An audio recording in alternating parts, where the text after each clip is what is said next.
Mi nombre es Manuel Herrera.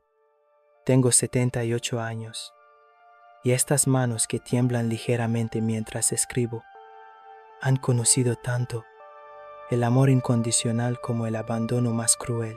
Hoy, sentado en la pequeña terraza de mi modesto apartamento en las afueras de Madrid, he decidido contar mi historia, no por autocompasión, sino porque creo que mi experiencia puede servir de advertencia y, quizás, de consuelo para otros que han vivido situaciones similares.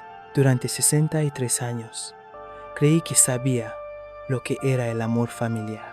Durante 63 años, trabajé, sacrifiqué, di todo por mis seres queridos, convencido de que construía relaciones sólidas que me acompañarían hasta el final de mis días.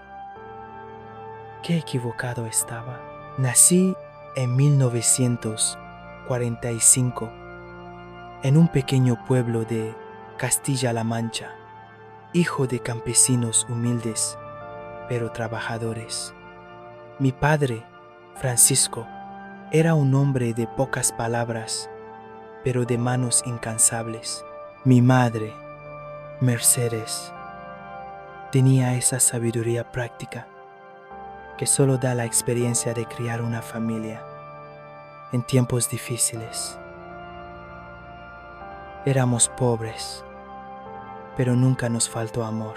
Desde muy joven entendí que la educación sería mi única oportunidad de escapar de la pobreza rural. Estudiaba a la luz de una vela cuando se acababa la electricidad.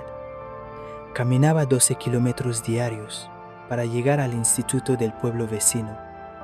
Trabajaba en el campo durante las vacaciones para ayudar en casa. Mis padres se sacrificaron enormemente para mantenerme en la escuela. Vendieron incluso el pequeño terreno que habían heredado para pagar mis libros y uniformes. A los 18 años, conseguí una beca para estudiar ingeniería en Madrid. El día que me fui del pueblo, vi lágrimas en los ojos de mi padre por primera y única vez. Mi madre me empacó una maleta llena de comida casera y me hizo prometerle que nunca olvidaría de dónde venía. La universidad fue dura. Vivía en una pensión miserable. Comía una vez al día. Trabajaba por las noches, limpiando oficinas para pagar mis gastos. Pero tenía un objetivo claro: graduarme, conseguir un buen trabajo y asegurarme de que mis padres nunca más tuvieran que preocuparse por el dinero. Me gradué con honores en 1968 y conseguí trabajo en una empresa de construcción que estaba creciendo rápidamente gracias al desarrollo económico de España. Trabajaba 12 horas diarias. Me quedaba los fines de semana planificando proyectos. Estudiaba por las noches para mantenerme actualizado. No tenía vida social, no tenía tiempo para diversiones. Todo mi tiempo y energía estaban dedicados a construir una carrera sólida. En 1972, conocí a Carmen en una boda. Era secretaria en una empresa de seguros. Una mujer inteligente y hermosa, de una familia de clase media madrileña. Nos enamoramos rápidamente y nos casamos en 1973. La boda fue modesta, pero alegre, celebrada en la pequeña iglesia de mi pueblo natal, con mis padres radiantes de felicidad.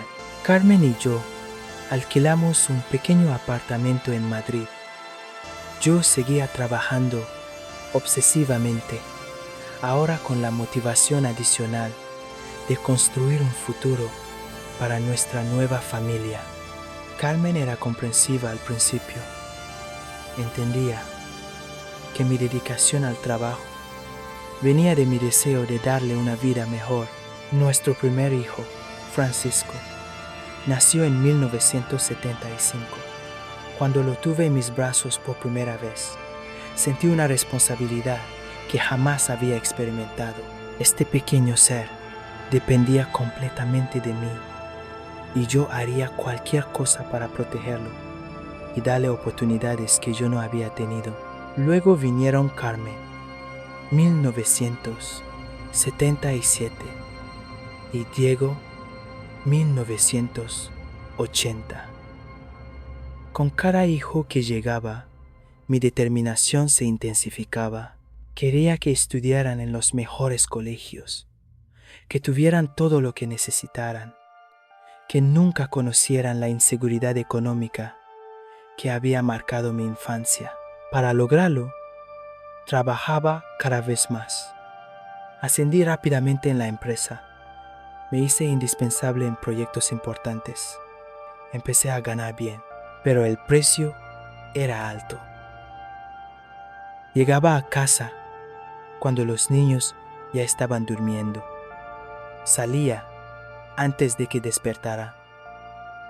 Trabajaba los fines de semana. Carmen se quejaba de mi ausencia, pero yo le explicaba que todo era por la familia, por nuestro futuro.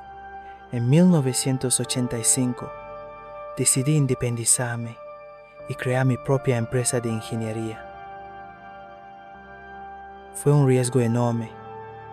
Pedí préstamos, hipotequé nuestra casa, invertí todos nuestros ahorros. Carmen estaba aterrorizada, pero yo estaba convencido de que era la única manera de asegurar realmente el futuro de nuestros hijos. Los primeros años fueron brutales. Dormía 4 horas por noche. No tomé ni una sola vacación durante 5 años. Mi único día libre era el domingo, y aún así llevaba trabajo a casa. Pero gradualmente la empresa comenzó a crecer. Conseguí contratos importantes. Contraté empleados. Abrí una segunda oficina. A principios de los 90, mi empresa era próspera. Habíamos comprado una casa grande en una zona residencial elegante de Madrid. Los niños estudiaban en colegios privados caros. Carmen podía permitirse todos los lujos que quería. Yo seguía trabajando incansablemente, pero ahora tenía la satisfacción de saber que había logrado mi objetivo. Mi familia nunca conocería las privaciones que yo había vivido. Francisco resultó ser un estudiante brillante. Sacaba las mejores notas sin esfuerzo aparente. Era popular entre sus compañeros. Tenía talento natural para los deportes. Carmen, a quien llamábamos Carmenchu, para distinguirla de su madre, era más artística. Le encantaban la música y la pintura. Diego era el más sociable, siempre rodeado de amigos, con una personalidad carismática que iluminaba cualquier habitación. Los crié para que fueran independientes y ambiciosos. Les pagué los mejores colegios, clases particulares, viajes de estudio al extranjero, todo lo que pudiera expandir sus horizontes. Cuando llegó el momento de la universidad, cada uno pudo elegir la carrera que realmente quería, sin preocuparse por el costo. Francisco estudió Derecho en la Universidad Complutense y luego hizo un máster en Londres. Carmenchu estudió Bellas Artes en París. Diego eligió Administración de Empresas y pasó un semestre en Estados Unidos. Yo pagué todo con orgullo, viendo cómo se convertían en jóvenes cultos, educados, preparados para conquistar el mundo. Pero mientras mis hijos florecían, mi matrimonio se deterioraba lentamente. Carmen se había acostumbrado a mi ausencia. Había construido su propia vida social, sus propias rutinas. Cuando yo finalmente tenía tiempo libre, ya no sabíamos cómo hablar el uno con el otro. Éramos como extraños educados que compartían una casa. En 2005, Carmen pidió el divorcio. Hemos crecido en direcciones diferentes, me dijo. Tú siempre estuviste más casado con tu trabajo que conmigo. Tenía razón, aunque doliera admitirlo.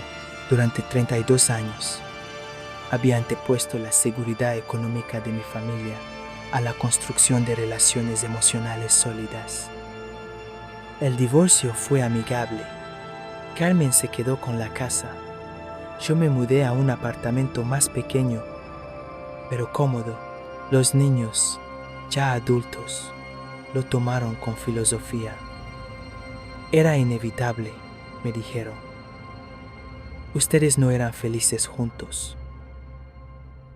Su pragmatismo me sorprendió y me dolió un poco. Seguí trabajando, pero con menos intensidad. A los 60 años, había logrado estabilidad financiera. Mi empresa funcionaba bien con menos supervisión directa. Tenía buenos empleados en quienes confiar. Podía finalmente pensar en relajarme un poco. Empecé a imaginar una vejez tranquila, rodeado de mis hijos y los nietos que esperaba tener pronto. Francisco se había convertido en un abogado exitoso, especializado en derecho corporativo. Se casó con Patricia, una economista de una familia bien establecida, y tuvieron 2 hijos, Manuel, mi tocayo, y Sofía. Carmenchu se había establecido como artista independiente. Tenía su propio estudio y vendía sus obras en galerías exclusivas. Diego dirigía una empresa de marketing digital que él mismo había fundado. Me sentía orgulloso de todos ellos. Habían logrado lo que yo había soñado. Eran profesionales exitosos, independientes, seguros de sí mismos. Pensé que mi trabajo como padre había sido exitoso, pero había algo que me inquietaba gradualmente. Mis contactos con mis hijos se habían vuelto cada vez más esporádicos y superficiales. Francisco solo me llamaba cuando necesitaba algo: un aval para un préstamo, contactos profesionales, dinero para una inversión. Carmencho aparecía cuando tenía problemas financieros con su arte.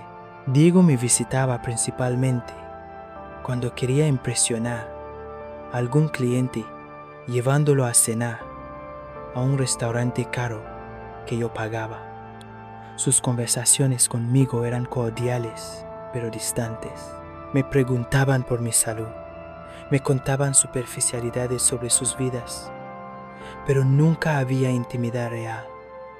Nunca se interesaban por mis sentimientos, mis pensamientos, mis experiencias.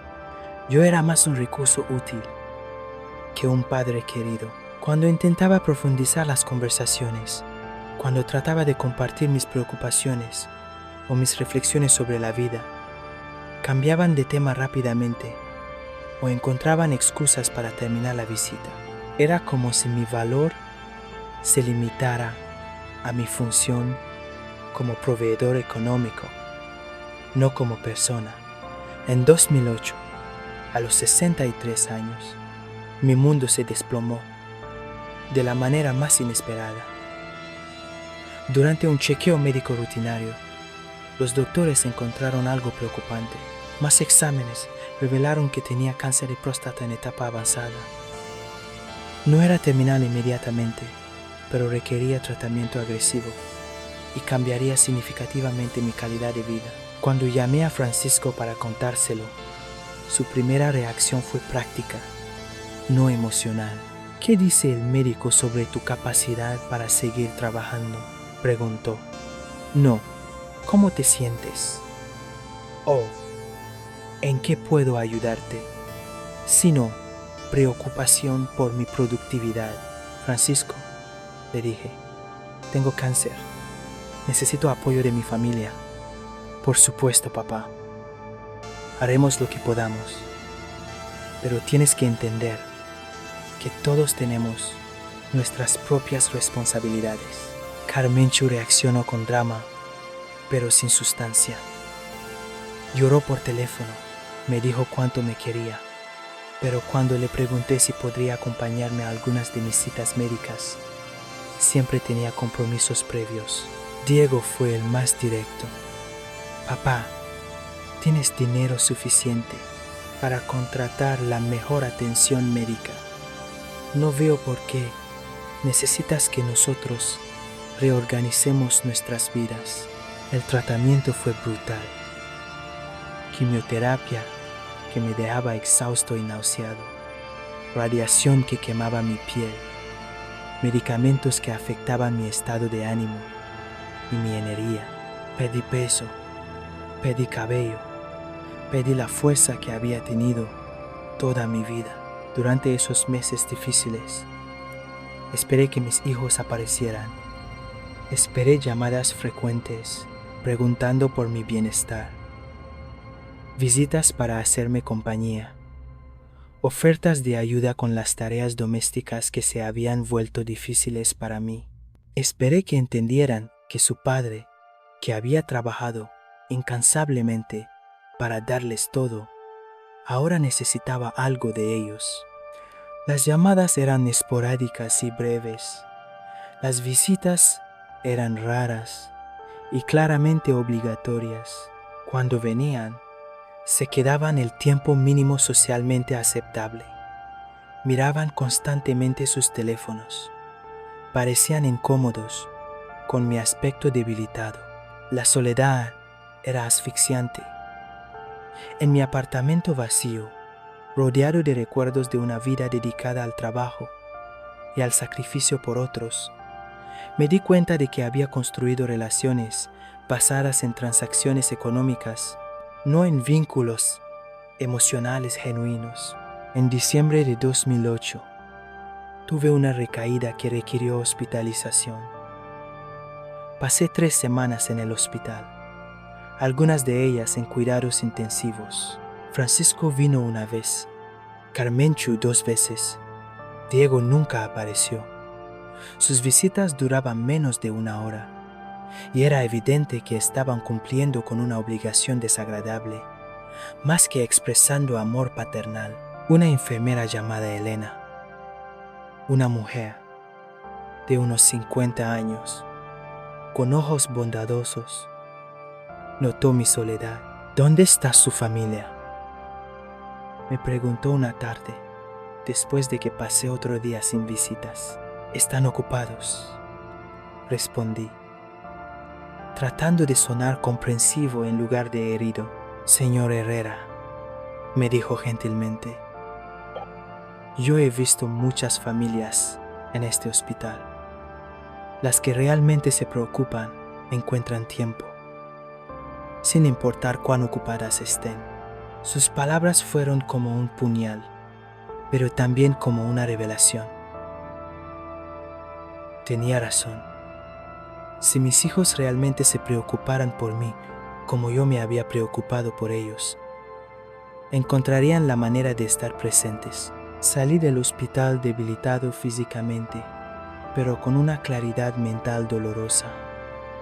Había criado hijos exitosos pero no cariñosos, profesionales capaces, pero no seres humanos empáticos. Y parte de la culpa era mía.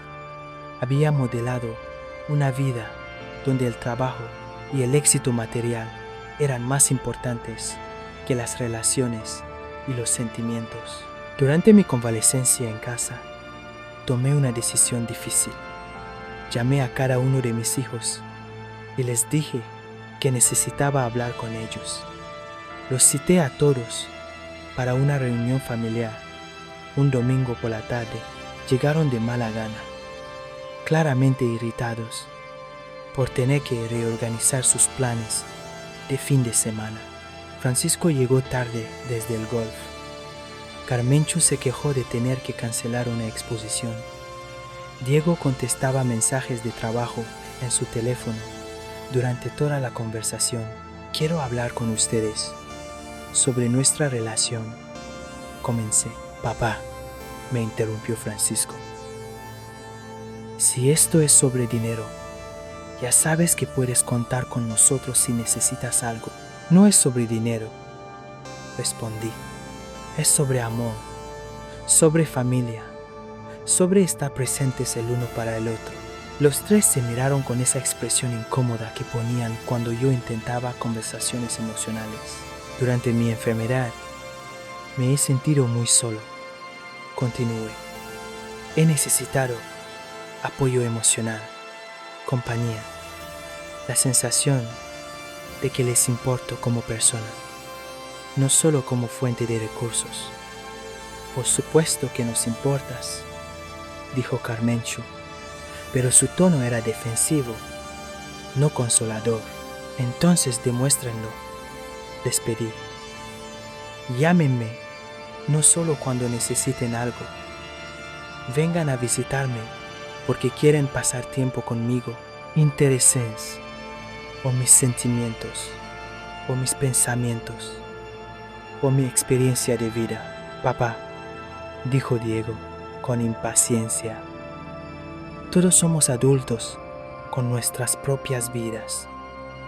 No podemos estar contigo constantemente. No pido que estén conmigo constantemente. Pido que actúen como si fuera su padre, no su banco. La conversación se deterioró rápidamente. Mis hijos se pusieron a la defensiva. Argumentaron que habían estado presentes tanto como podían.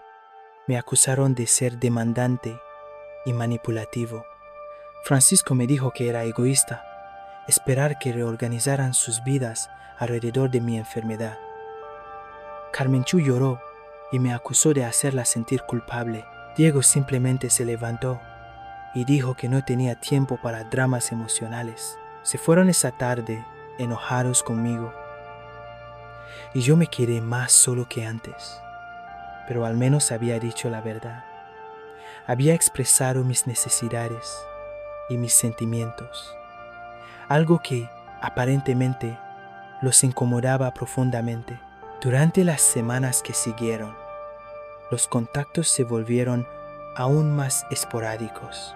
Era evidente que mis hijos habían interpretado mi honestidad como una crítica inaceptable a su comportamiento y habían decidido castigarme con mayor distancia. En febrero de 2009, Francisco me llamó. Pensé que tal vez había reflexionado sobre nuestra conversación, que quería reparar nuestra relación. Papá, me dijo, Patricia y yo hemos estado hablando. Creemos que sería mejor para todos si buscas ayuda profesional para lidiar con tus expectativas emocionales. ¿Ayuda profesional?, pregunté, incrédulo. Un psicólogo, tal vez. Alguien que te ayude a entender que no puedes esperar que tus hijos adultos sean responsables de tu bienestar emocional. Era el colmo. Mi hijo me estaba sugiriendo terapia, no para lidiar con mi enfermedad o mi soledad, sino para aceptar su falta de cariño, como algo normal y saludable. Francisco, le dije, lo que necesito no es terapia.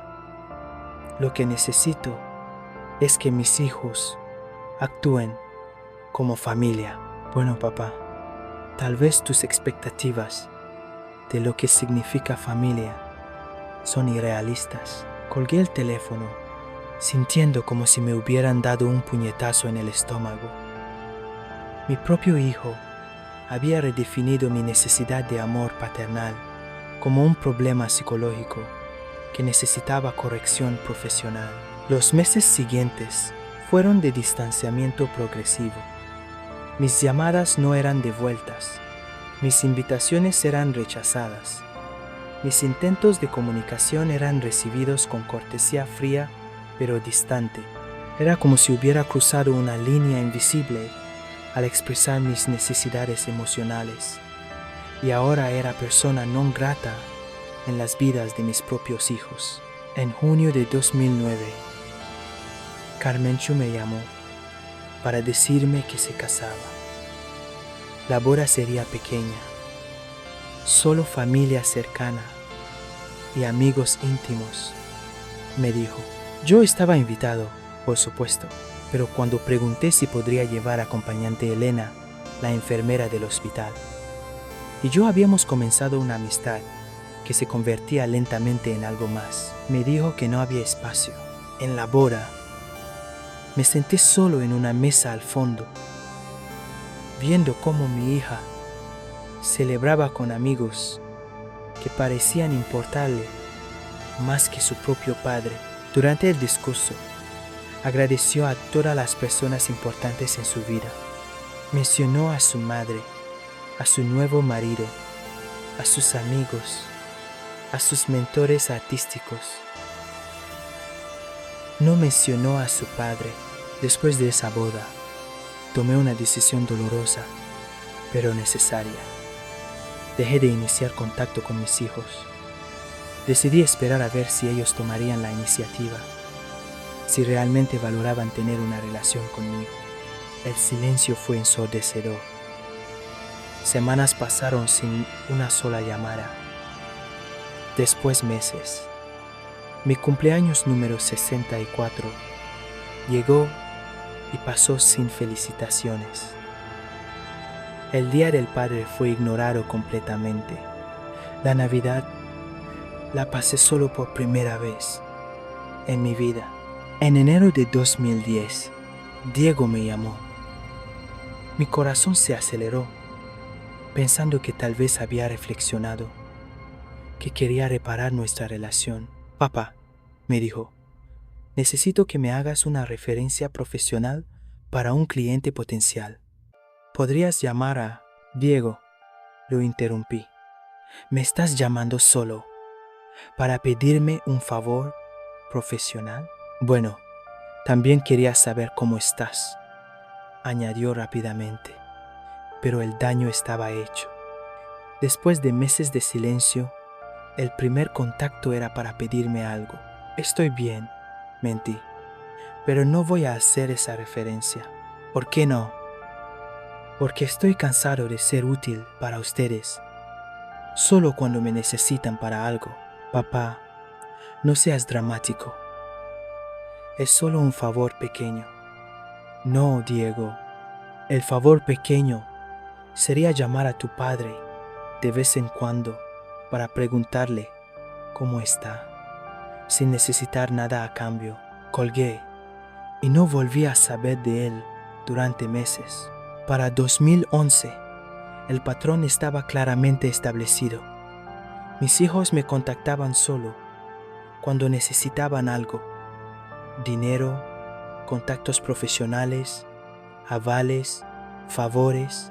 El resto del tiempo, yo simplemente no existía en sus vidas. Fue entonces cuando tomé la decisión más difícil de mi vida. Cambié mi testamento. En lugar de dejarles todo a mis hijos, decidí donar la mayoría de mi fortuna a organizaciones benéficas. Dejé algo para ellos, suficiente para que no pudieran acusarme de haberlos desheredado completamente, pero no la riqueza que habían estado esperando. También escribí cartas para cada uno de ellos, explicando mi decisión. Les escribí que había pasado mi vida trabajando para darles seguridad económica, pero que ellos habían confundido mi amor por mi dinero. Les expliqué que había esperado que me amaran como padre, no que me valoraran como proveedor. Les dije que mi dinero iría a organizaciones que realmente ayudaban a personas necesitadas, ya que mis propios hijos claramente no me necesitaban a mí. No envié las cartas inmediatamente. Las guardé, esperando que tal vez las cosas cambiaran, que mis hijos encontraran la manera de volver a mí, no por obligación, sino por amor. Pero las cosas no cambiaron. Si acaso, empeoraron. En 2012, Francisco me pidió que avalara un préstamo grande para una inversión inmobiliaria. Cuando le dije que no podía hacerlo, no era cierto. Podía. pero ya no quería ser solo un recurso financiero. Se enojó enormemente. «Papá», me gritó por teléfono, «después de todo lo que hemos hecho por ti, todo lo que han hecho por mí». Lo interrumpí. «¿Cómo qué exactamente?» «Hemos estado pendientes de ti. Hemos venido a visitarte, Francisco. La última vez que me visitaste sin pedirme algo fue hace más de un año». «Eso no es cierto». «Sí lo es. Y lo sabes». Después de esa conversación, Francisco dejó de hablarme completamente. Aparentemente, mi valor como padre estaba directamente relacionado con mi disposición a servirles financieramente. En 2013, cuando cumplí 68 años, ninguno de mis hijos me llamó para felicitarme. Fue Elena quien organizó una pequeña celebración para mí. Para entonces, ella y yo habíamos desarrollado una relación hermosa. Era una mujer viuda, cuyos hijos vivían en el extranjero, pero que la llamaban regularmente, que la visitaban cada vez que podían, que claramente la adoraban. «¿Cómo lo hiciste?», le pregunté una vez. «¿Cómo criaste hijos que realmente te aman?». Elena me miró con esa sabiduría tranquila que la caracterizaba. «Manuel», me dijo, «yo crié a mis hijos para que fueran buenas personas, no solo personas exitosas. Les enseñé que el éxito sin bondad es vacío. Les mostré amor incondicional, pero también les enseñé a darlo». Tenía razón. Yo había criado a mis hijos para que fueran exitosos profesionalmente, pero había fallado en enseñarles empatía, gratitud, lealtad familiar. Había modelado una vida donde el trabajo era más importante que las relaciones, donde el éxito material era el único valor que importaba. En 2014, Carmenchu me llamó llorando. Su matrimonio se había acabado. Tenía problemas financieros. Necesitaba ayuda urgente. «Papá», me dijo, «sé que no he sido la mejor hija, pero realmente necesito tu ayuda». Era la primera vez en años que reconocía que nuestra relación no era ideal. Mi corazón de padre quería saltar a ayudarla inmediatamente. «Carmenchu», le dije, «me encantaría ayudarte, pero necesito saber que no soy solo un recurso de emergencia para ti». «No entiendo. ¿Qué quieres decir?» «Quiero decir que si te ayudo ahora, vas a volver a desaparecer de mi vida cuando ya no me necesites. ¿O vas a esforzarte por tener una relación real conmigo?» «Por supuesto que quiero una relación contigo, papá». «Entonces demuéstralo primero. Ven a visitarme regularmente durante un par de meses, sin pedirme nada. Llámame de vez en cuando solo para hablar. Muéstrame que valoras tenerme en tu vida, no solo mi dinero». Se enojó conmigo. Me acusó de ser cruel, de usar su momento de vulnerabilidad para manipularla. Pero yo había aprendido que las promesas hechas en momentos de necesidad raramente se cumplen una vez que la crisis pasa. No la ayudé financieramente y ella dejó de hablarme. Fue doloroso, pero ya no estaba dispuesto a ser amado solo cuando era útil. Para 2015, mis 3 hijos habían cesado virtualmente todo contacto conmigo. Solo recibía noticias de ellos a través de conocidos, mutuos o redes sociales. Francisco había tenido éxito en su carrera, pero se había divorciado. Carmenchu había superado sus problemas financieros y se había vuelto a casar. Diego había vendido su empresa y se había mudado a Barcelona. Todos ellos tenían vidas prósperas, y aparentemente felices.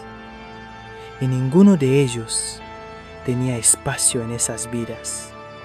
Para su padre, fue entonces cuando envié las cartas que había escrito años antes, junto con copias del Nuevo Testamento. Quería que supieran cuáles eran las consecuencias de haber tratado a su padre como un recurso descartable, en lugar de como una persona que merecía amor.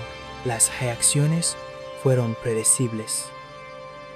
Francisco contrató a un abogado para desafiar el testamento. Carmenchu me llamó, llorando, alternando entre súplicas y amenazas. Diego simplemente me escribió un mensaje de texto. Siempre supimos que eras un manipulador egoísta. Pero para entonces, sus palabras ya no tenían poder para herirme profundamente. Había encontrado paz en mi decisión. Si iban a tratarme como un extraño, entonces actuaría como tal en relación a mi herencia. En 2016, a los 71 años, Elena y yo decidimos casarnos. Era una ceremonia pequeña, solo algunos amigos cercanos y los hijos de Elena que habían volado desde Londres para la ocasión. Me trataron con el cariño que mis propios hijos nunca me habían mostrado. Invité a Francisco, Carmenchu y Diego a la boda. Ninguno respondió la invitación.